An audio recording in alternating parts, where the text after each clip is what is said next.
یہ بنی گالا ہے، اسلام آباد کی پرائم پراپرٹی پر واقع وسیع و عریض رقبے پر مشتمل پاکستان کے وزیر اعظم عمران خان کا گھر۔ یہ جاتی عمرہ ہے، رائیونڈ روڈ پر واقع شاندار اور وسیع و عریض رقبے پر تعمیر شدہ پاکستان کے سابق وزیر اعظم نواز شریف کا گھر۔ اور یہ ہے بیریا ٹاؤن لاہور میں بلند و بالا دیواروں کے درمیان 25 کنال پر تعمیر شدہ پاکستان کے سابق صدر آصف زرداری کا بلاول ہاؤس۔ یہ ہیں پاکستان جیسے غریب ملک کے امیر حکمرانوں کے گھر۔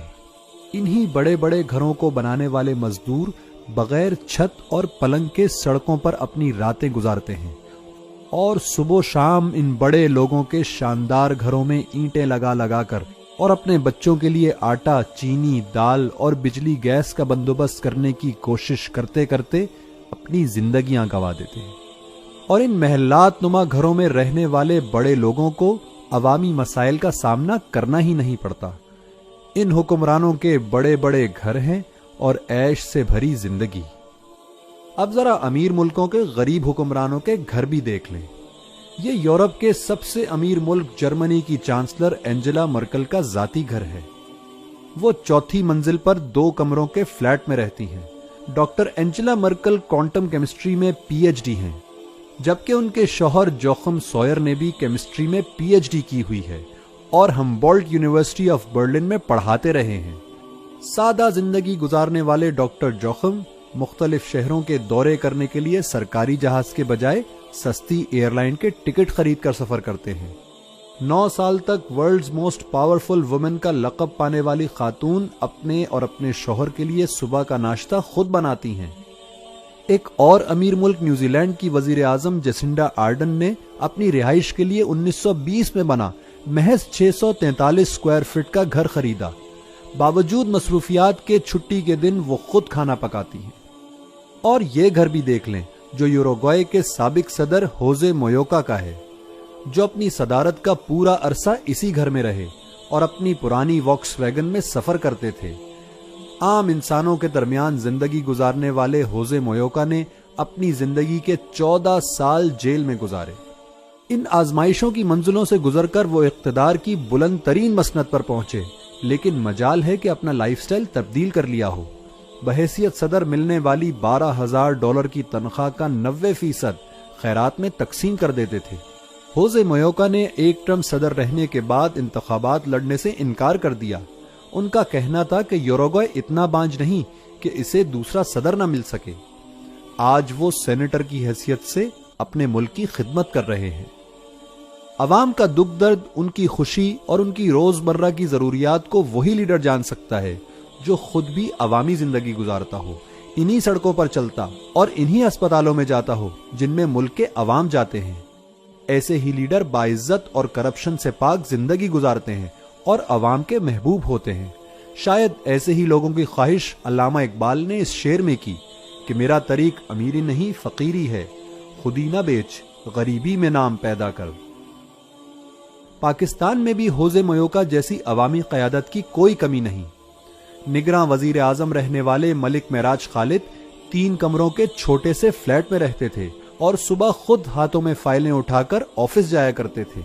کسی بھی پروٹوکول کے بغیر سفر کرتے اور عوام سے ملاقات کے لیے ہمیشہ میسر رہتے تھے۔ اگر آپ اس کو سوچ رہے ہوگے کہ یہ ایک غار ہے تو ہرگز آپ کی سوچ غلط ہے۔ یہ کچن ہے، کچن۔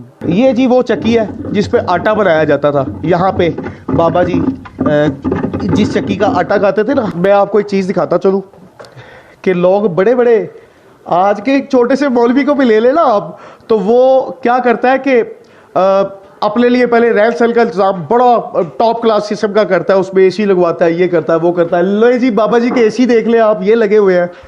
اور بابا جی کا یہ جو آپ بڑے اسپیشل طریقے سے بیڈ تیار کرواتے ہیں نا، بڑے بڑے اچھے طرز طریقے سے، یہ دیکھ لیں بابا جی کا بیڈ دیکھ لیں آپ، چھوٹی سی چارپائی۔ اور میرے خیال سے یہ جو لوگ بڑی بڑی جگہوں پہ بڑے بڑے لیول کے بڑے بڑے لگژری اپارٹمنٹ خریدتے ہیں، میں کہتا ہوں ان کے لیے یہ سبق حاصل ہونا چاہیے کہ انسان دنیا سے خالی ہاتھ آتا ہے اور اس کو ایک دن خالی ہاتھ ہی جانا ہے۔ لیکن جو خادم رضوی صاحب دنیا سے لے کے جا چکے ہیں نا، وہ نصیبوں والوں کو ہوتا ہے۔ یہ مجھے ایک چیز اور دکھائے، مجھے یہ نماز کے لیے یہ ادھر آپ نماز ادا کرتے تھے اور یہ مصلی ہے ان کا. ہم اس کو ایک اور چیز کا ایک اور نام بھی دیتے ہیں, اس کو کیا کہتے ہیں ہم؟ جائے نماز بھی کہتے ہیں اس کو. ٹھیک ہے جی, یہ آپ اس میں نماز ادا کرتے تھے. یہ چھوٹی سی ایک پیٹی, یہ دیکھ لیں دنیا میں اتنا نام کمانے والا بندہ, پاکستان میں اتنا نام, خاطر رضوی صاحب, علامہ خاطر رضوی صاحب. یہ چھوٹی سی ایک پیٹی جس میں آٹا رکھتا ہے, آٹا رکھا جاتا ہے. ٹھیک ہے جی, یہ چھوٹے چھوٹے صندوق, اس میں کیا ہو سکتا ہے آپ خود حساب لگائیں. اور یہ ایک چھوٹی سی الماری, لکڑی کی بنی ہوئی الماری, اس کو آپ غور سے دیکھیں. اور اس وقت اٹک شریف میں موجود ہوں, کیونکہ پہلے ایک نام تھا اٹک, اب میں اس کو اٹک شریف بولوں گا کیونکہ یہ بابا جی کی رہائش گاہ کا ایک ہوم ٹاؤن ہے, ان کا ایک آبائی گاؤں ہے. تو رضوی نگر نکا کلاں. اچھا, رضوی نگر نکا کلاں اس کی جگہ کا نام ہے. یہ نام کب سے آئی ہے؟ رضوی نگر ابھی رکھا ہے, اچھا, ان کے فوتگی کے بعد. ٹھیک ہے, نکا کلاں گاؤں کا نام ہے. لے جی, جس کو آپ کہتے ہیں کہ دنیا سے کیا لے کے جانا ہے. یہ چھوڑ کے گیا جی خاطر رضوی صاحب اس دنیا فانی میں, یہ چھوڑ کے گیا پیچھے. لے کے کیا گئے ہیں؟ لے کے وہ اپنے خوبصورت اور اچھے لیک اور امال لے کے گئے ہیں. یہ دیکھیں ایک سیلری بہت پرانی. ٹھیک ہے جی, اور یہ ان کی رہائش گاہ کا آپ منظر دیکھ رہے ہوں گے. اور اگر کسی کو شک ہے تو آپ یہاں پہ ان کے گاؤں میں آ کے دیکھ لیں, رضوی نگر میں.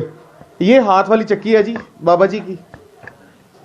یہ جس چکی کا آٹا انہوں نے کھایا ہے, پسا ہوا. اس چکی کا آٹا انہوں نے پیسا ہوا کھایا ہوا ہے. اس چکی سے آٹا پیسا جاتا